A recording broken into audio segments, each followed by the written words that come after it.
Well, what you're going to see here is me using the riding mower to, just kind of see what the stripes are like. And you too can get good stripes with the riding mower.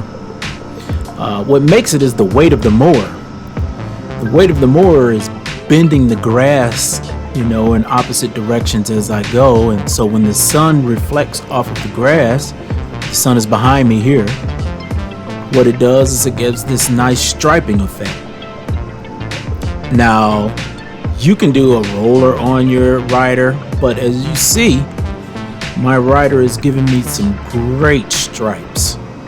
So I would probably not invest in the roller unless that's just you want to add something extra, because an investment in a roller on a riding mower, it's going to be quite extensive. And I'm going down, very long straight pathway, and you can see that my stripes are looking good.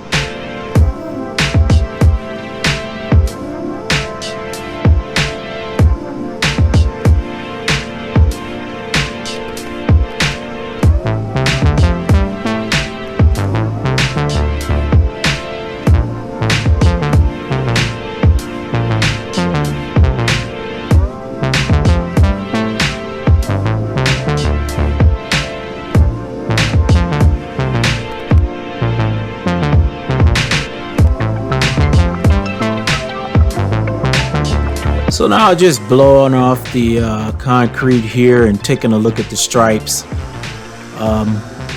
They laid very, very well. We have some clouds in the forecast, so you might not see the stripes and the greenery as good as it was in person.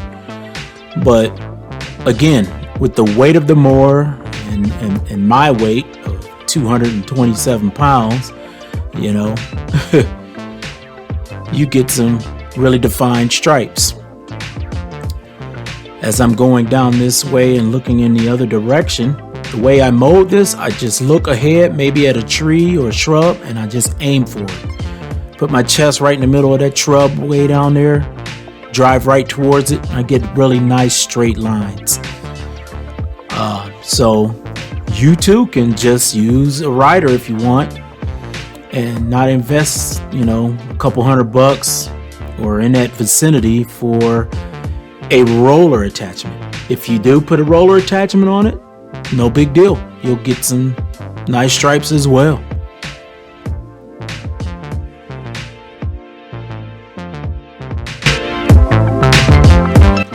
I'd like to thank you all for listening, and please subscribe. It really helps out.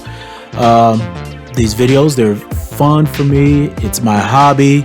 And I'd like to know what you think about, a rider giving stripes versus a push with a roller on it giving stripes.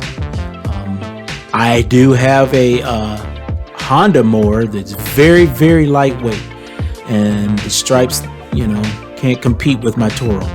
So thank you. Thanks for subscribing.